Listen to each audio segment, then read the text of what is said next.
ಏನಾದ್ರೂ ಇವತ್ತು ಯುದ್ಧಗಳಾಗ್ತಿದ್ರೆ ಅದು ನೀರಿಗೋಸ್ಕರ ಆಗುವಂತ ಅವಕಾಶಗಳಿರ್ತದೆ. ಭಗವಂತ ನಮ್ಗೆಲ್ರಿಗೂ ಕೂಡ ಶುದ್ಧವಾದಂತ ನೀರು ಕೊಟ್ಟಿದ್ದಾರೆ, ಶುದ್ಧವಾದಂತ ಗಾಳಿ ಕೊಟ್ಟಿದ್ದಾರೆ, ಬೆಳಕು ಕೊಟ್ಟಿದ್ದಾರೆ, ಯಥೇಚ್ಛವಾದಂತ ಬೆಳಕು ಕೊಟ್ಟಿದ್ದಾರೆ. ಎಷ್ಟು ಬಳಕೆ ಮಾಡಿಕೊಳ್ಬಹುದು? ಅಥವಾ ಇವತ್ತು ಒಂದು ಕಡೆಯಲ್ಲಿ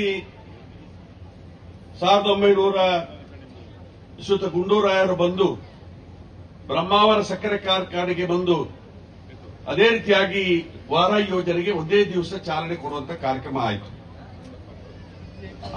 ಆ ದೃಷ್ಟಿಯಲ್ಲಿ ಮರದಂಡೆ ಯೋಜನೆಗೆ ನೀರು ಕೊಡುವಂತ ಒಂದು ಕಾರ್ಯಕ್ರಮ.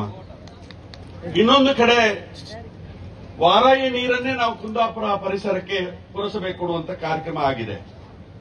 ಇನ್ನೊಂದು ಕಡೆ ನಾವು ಉಡುಪಿಗೆ ನೀರು ಕೊಂಡೋಗ್ತಾ ಇದ್ವಿ, ಕುಡಿಲಿಕ್ಕೆ ನೀರು ಅನ್ನುವಂತ ರೀತಿಯಲ್ಲಿ ವಾರಾಯಿಂದ ಕೊಂಡೋಗ್ತಾ ಇದ್ವಿ. ಮತ್ತೊಂದು ಕಡೆ ಪ್ರಚಾರ ಮಾಡ್ತಾರೆ, ಇವತ್ತು ಕಾರ್ಕಳಕ್ಕೆ ಮತ್ತು ಕಾಪುಗೆ ಕೂಡ ಈ ವಾರಾಯಿ ನೀರು ಬರ್ತದೆ ಅಂತೇಳಿ. ನಿಜವಾಗಿಯೂ ನಮ್ಮ ಕರಾವಳಿ ಪ್ರದೇಶದಲ್ಲಿ 13 ನದಿಗಳು ಇವತ್ತು ಹರಿದು ಸಮುದ್ರಕ್ಕೆ ಸೇರ್ತದೆ. ಇವತ್ತು ಸಾಕಷ್ಟು ನೀರು ಇವತ್ತು ಉಪ್ಪಿನೀರಾಗ್ತದೆ. ಇಂಥ ಸಮಯದಲ್ಲಿ ಆಯಾ ನದಿಗಳ ನೀರನ್ನ ಬಳಕೆ ಮಾಡಿಕೊಳ್ಳುವಂತ ದೃಷ್ಟಿಯಲ್ಲಿ ಇರಬೇಕು, ಬಿಟ್ರೆ ಆ ಭಾಗದ ಜನರಿಗೆ ಪ್ರಯೋಜನ ಆಗುವಂತ ಅವಕಾಶಗಳಾಗಬೇಕು. ಇವತ್ತು ಆ ಉದ್ದೇಶದಿಂದಲೇ ಈ ವಾರಾಯಿ ಈ ಒಂದು ಯೋಜನೆಯನ್ನು ಪ್ರಾರಂಭಿಸುವಂತ ಅವಕಾಶ ಆಯಿತು. ಹೆಚ್ಚಿನ ನಿಮಿಷ ತಾವೆಲ್ಲರೂ ಕೂಡ ಆಶೀರ್ವಾದ ಮಾಡಿ ನನ್ನನ್ನ 2000 ಇಸ್ವಿಗೆ ಬರೀ 13 ದಿವಸದಲ್ಲಿ ಲೋಕಸಭಾ ಸದಸ್ಯರಾಗಿ ತಾವು ಆಶೀರ್ವಾದ ಮಾಡಿ ಕಳಿಸಿಕೊಟ್ರಿ. ಇವತ್ತು ನಮ್ಮ ಸರ್ಕಾರ ಇತ್ತು, ಎಸ್.ಎಂ. ಕೃಷ್ಣ ಅವರು ಮುಖ್ಯಮಂತ್ರಿ ಆಗಿದ್ರು, ಎಚ್ ಕೆ ಪಾಟೀಲ್ ರವರು ನೀರಾವರಿ ಸಚಿವರಾಗಿದ್ದರು.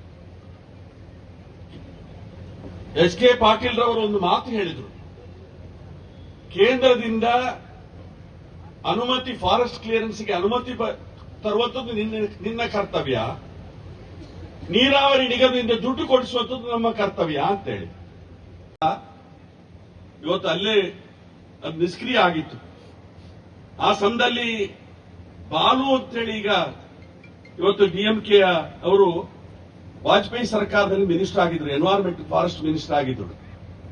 ಅವರ ಹತ್ರ ರಿಕ್ವೆಸ್ಟ್ ಮಾಡಿಕೊಂಡು SP ಶರ್ಮಾ ಅಂತೇಳಿ ಒಬ್ಬ ಮಹಾನುಭಾವ, ಅವರು ಅಡಿಷನಲ್ DG ಆಗಿದ್ರು, ಅವರ ಕೈಕಾಲು ಹಿಡ್ಕೊಂಡು ನಾವು ಇವತ್ತು ಸೆಂಟ್ರಲ್ ಕಮಿಟಿಯನ್ನು ಇಲ್ಲಿ ಕಳಿಸಬೇಕು ಅಂತ ಹೇಳಿ ತೀರ್ಮಾನ ಮಾಡಿ ಸೆಂಟ್ರಲ್ ಕಮಿಟಿ ಬಂದು ಗೌರವ್ ಗುತ್ತಮ್ ಅವರು ಜಿಲ್ಲಾಧಿಕಾರಿ ಆಗಿದ್ರು.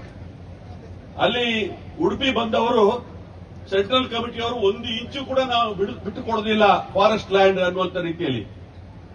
ನಂತರ ಆಗಿರುವಂತ ಕಾಮಗಾರಿಯ ಬಗ್ಗೆ ಅವರಿಗೆ ಪ್ರೆಸೆಂಟೇಷನ್ ಮಾಡಿ ಇಲ್ಲೇ ಕರ್ಕೊಂಡು ಬಂದು ಇಲ್ಲಿ ಎಲ್ಲ ಡ್ಯಾಮು ಬೇರೆ ಬೇರೆ ಕಡೆಗಳಲ್ಲಿ ತಿರುಗಿಸಿ ಅವರನ್ನು ವಾಪಸ್ ಕರ್ಕೊಂಡು ಹೋಗಿ ಕೃಷ್ಣ ಮಠದಲ್ಲಿ ಪೇಜಾವರ ಮಠದ ಹಿರಿಯ ಸ್ವಾಮಿಗಳು ಪರ್ಯಾಯ ಸ್ವಾಮಿಗಳಾಗಿದ್ರು, ಅವರ ಹತ್ರ ಕರ್ಕೊಂಡು ಹೋಗಿ ಅವರ ಮುಖಾಂತರ ಕಿವಿಯಲ್ಲಿ ಹೇಳಿಸಿದೆವು, ಇದು ಕುಡಿಲಿಕ್ಕೋಸ್ಕರ ನೀರು, ಇದಕ್ಕೆ ತಕರಾರು ಮಾಡಲಿಕ್ಕೆ ಕೂಡದು ಅನ್ನುವಂತ ರೀತಿಯಲ್ಲಿ.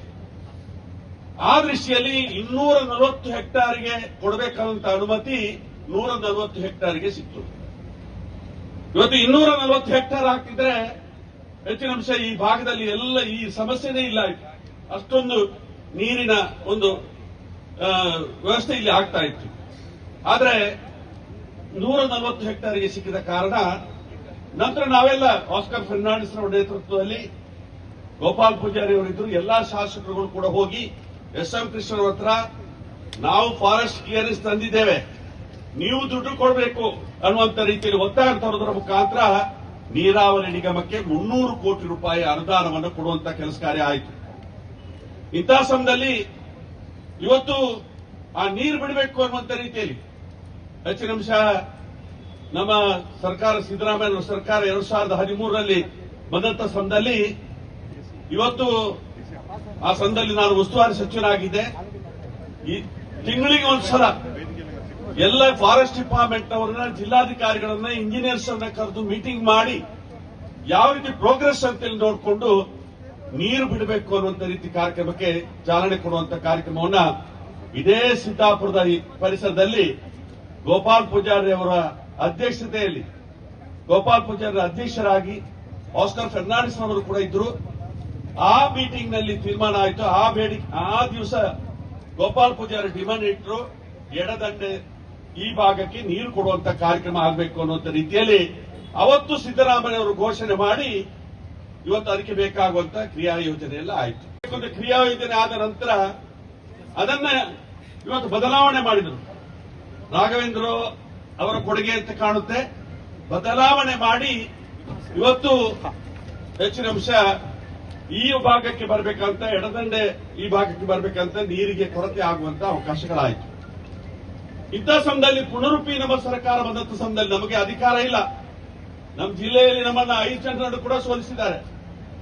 ಆದರೂ ಕೂಡ ನಾವು ಮಾಜಿ ಶಾಸಕರಾಗಿ ಈ ಭಾಗದ ರೈತರ ರಕ್ಷಣೆಗೆ ಇರಬೇಕು ಅನ್ನುವಂಥ ಉದ್ದೇಶಕ್ಕೋಸ್ಕರ ಇವತ್ತು ಕಾರ್ಯಕ್ರಮ ಹಮ್ಮಿಕೊಂಡು ಅದರ ಬಗ್ಗೆ ಇವತ್ತು ಮುಖ್ಯಮಂತ್ರಿಗಳ ಮುಖಾಂತರ, ನೀರಾವರಿ ಸಚಿವರಾದಂತ ಉಪಮುಖ್ಯಮಂತ್ರಿಗಳ ಮುಖಾಂತರ ಆದೇಶವನ್ನು ಮಾಡಿಸಿ ಇವತ್ತು ಗೋಪಾಲ್ ಪೂಜಾರಿ ಅವರು ಈ ಹೋರಾಟಕ್ಕೆ ಇಳಿಯುವಂತ ಕೆಲಸ ಕಾರ್ಯವನ್ನು ಮಾಡಿದ್ದಾರೆ. ಹೆಚ್ಚಿನ ಅಂಶ ನನಗೆ ಗೊತ್ತಿಲ್ಲ, ಈ ಚಡ್ಡಿ ಹಾಕಿದವರಿಗೆ, ದೊಣ್ಣೆ ಬೀಸುವವರಿಗೆ ನೀರಾವರಿ ಬಗ್ಗೆ ಏನು ತಿಳುವಳಿಕೆ ಇದೆ ಅಂತೇಳಿ.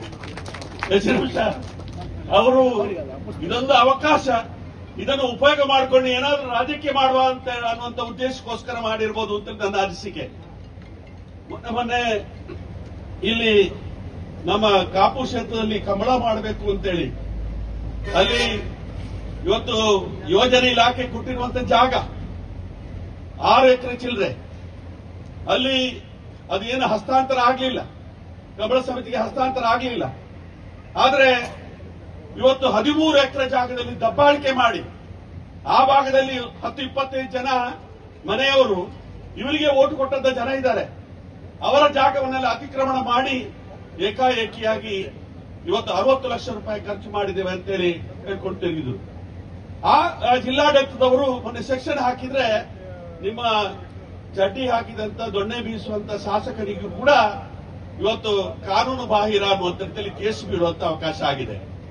ಇಂಥ ಸಮಯದಲ್ಲಿ ಇವತ್ತು ಅತಿಕ್ರಮಣ ಮಾಡುವಂತದ್ದೇ ನನ್ನ ಕರ್ತವ್ಯ ಅನ್ನುವಂತ ರೀತಿಯಲ್ಲಿ ವರ್ತನೆ ಮಾಡುವಂತದ್ದೇ ಕೆಲಸ ಕಾರ್ಯಗಳನ್ನು ನಾವು ಕಾಣ್ತಾ ಇದೀವಿ. ನನಗೆ ನಮ್ಮ ಸ್ನೇಹಿತರು ಯಾಕೆ ಅವ್ರ ಜೊತೆ ಸೇರ್ಕೊಂಡ್ರು ಅಂತೇಳಿ, ಬಹಳ ಆತ್ಮೀಯ ಸ್ನೇಹಿತರು ಯಾಕೆ ಅವ್ರ ಜೊತೆ ಸೇರ್ಕೊಂಡ್ರು ಅನ್ನೋದೇ ದೊಡ್ಡ ಒಂದು ಕಗ್ಗಟ್ಟು. ಹೆಚ್ಚಿನ ಅಂಶ ಈ ಭಾಗದ ಜನರಿಗೆ ನೀರು ಕೊಡುವಂತ ಒಂದು ಅವಶ್ಯಕತೆಗೆ ಹೊಂದಿಕೊಂಡು ಇವತ್ತು ಹೋರಾಟ ಆಗಿದೆ. ಇದಕ್ಕೆ ಬೇಕಾಗುವಂತ ಎಲ್ಲ ಆದೇಶಗಳಾಗಿದೆ.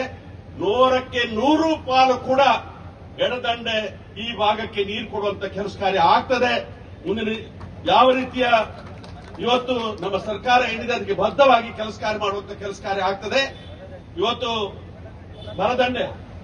ಬಲದಂಡೆ ಯೋಜನೆ ಅದಕ್ಕೂ ಕೂಡ ಇವತ್ತು ಒತ್ತು ಕೊಡುವಂತ ರೀತಿಯ ಕೆಲಸ ಕಾರ್ಯಗಳಾಗ್ತದೆ. ಆ ದೃಷ್ಟಿಯಲ್ಲಿ ಇವತ್ತು ನಾನು ಕೂಡ ಈ ಭಾಗದಲ್ಲಿ ನಿಮ್ಮೆಲ್ಲರ ಆಶೀರ್ವಾದ ಪಡೆದಂತ ಒಬ್ಬ ವ್ಯಕ್ತಿ ಲೋಕಸಭಾ ಸದಸ್ಯರಾಗುವಂತ ಅವಕಾಶ ಸಿಕ್ತು. ಸಂದರ್ಭದಲ್ಲಿ ಕಿಂಚಿತ್ತು ಅಳಿಲ ಸೇವೆ ಮಾಡುವಂತ ಕೆಲಸ ಕಾರ್ಯ ಮಾಡಲಿಕ್ಕೆ ಅವಕಾಶ ಆಗಿತ್ತು. ಆಂಬ್ಯುಲೆನ್ಸ್ ಸ್ಕೀಮ್ ತಂದು ನಿಮ್ಮ ಊರಿಗೆಲ್ಲ ಬೆಳಕು ಕೊಡುವಂತ, ಕರೆಂಟ್ ಕೊಡುವಂತ ಕೆಲಸ ಕಾರ್ಯ ಅವಾಗ ಮಾಡುವಂತ ಅವಕಾಶಗಳಾಗಿತ್ತು. ಅದೇ ರೀತಿಯಾಗಿ ಸಡಕ್ ಯೋಜನೆ ಬಂದಾಗ ಇವತ್ತು ಇದೇ ನಮ್ಮ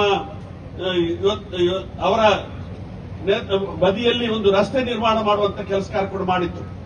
ಈ ರೀತಿಯಲ್ಲಿ ಇವತ್ತು ನೀರಿನ ಒಂದು ಬೇಡಿಕೆ ಏನಿದೆ ಅದಕ್ಕೆಲ್ಲ ತಾವೆಲ್ಲರೂ ಕೂಡ ರಾಜಕೀಯವಾಗಿ ನಮ್ಮ ಹಕ್ಕೇನು, ನಾವು ಮಾಡಬೇಕಂತ ಕರ್ತವ್ಯದ ಬಗ್ಗೆ 2 ದಿವಸಗಳಿಂದ ತಾವು ಪಾದಯಾತ್ರೆಯನ್ನ ಮಾಡಿ ಆ ಪಾದಯಾತ್ರೆಗೆ ಒತ್ತಾಯವನ್ನು ತರೋದ್ರ ಮುಖಾಂತರ ಇವತ್ತು ಸರ್ಕಾರಕ್ಕೆ ಇನ್ನಷ್ಟು ಚುರುಕು ಮುಟ್ಟಿಸುವಂತ ಕೆಲಸ ಕಾರ್ಯಕ್ಕೋಸ್ಕರ ಇವತ್ತು ಈ ಕಾರ್ಯಕ್ರಮ ಹಾಕೊಂಡಿದ್ದೀರಿ. 100ಕ್ಕೆ 100 ಪಾಲು ಕೂಡ ಈ ಕಾರ್ಯಕ್ರಮ ಯಶಸ್ವಿ ಆಗ್ತದೆ.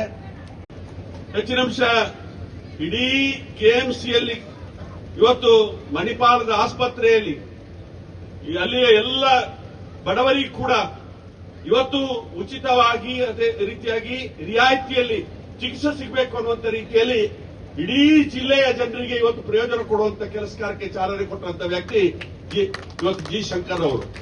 ಸಾಕಷ್ಟು ಬಡವರಿಗೆ ಯಾರೇ ಬಂದು ಕೇಳಿದ್ರು ಕೂಡ ಇವತ್ತು ಕಷ್ಟದಲ್ಲಿದ್ದವರಿಗೆ, ನೋವಿನಲ್ಲಿದ್ದವರಿಗೆ ಸ್ಪಂದನ ಮಾಡುವಂತ ಕೆಲಸಕಾರ ಮಾಡ್ಕೊಂಡು ಬಂದಿದ್ದಾರೆ.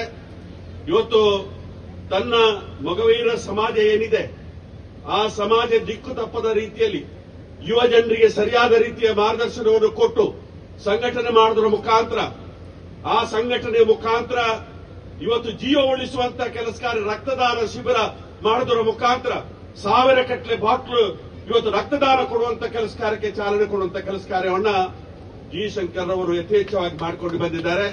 ಅವರ ಬಗ್ಗೆ ಅಪಸ್ವರ ಮಾತಾಡೋದು ಎಷ್ಟರ ಮಟ್ಟಿಗೂ ಸರಿಯಲ್ಲ ಅಂತೇಳಿ ಸುಂದರ ಹೇಳಿಕೊಂಡು ತಮಗೆ ಯಶಸ್ಸು ಸಿಗ್ತದೆ, ಜಯ ಆಗ್ತದೆ.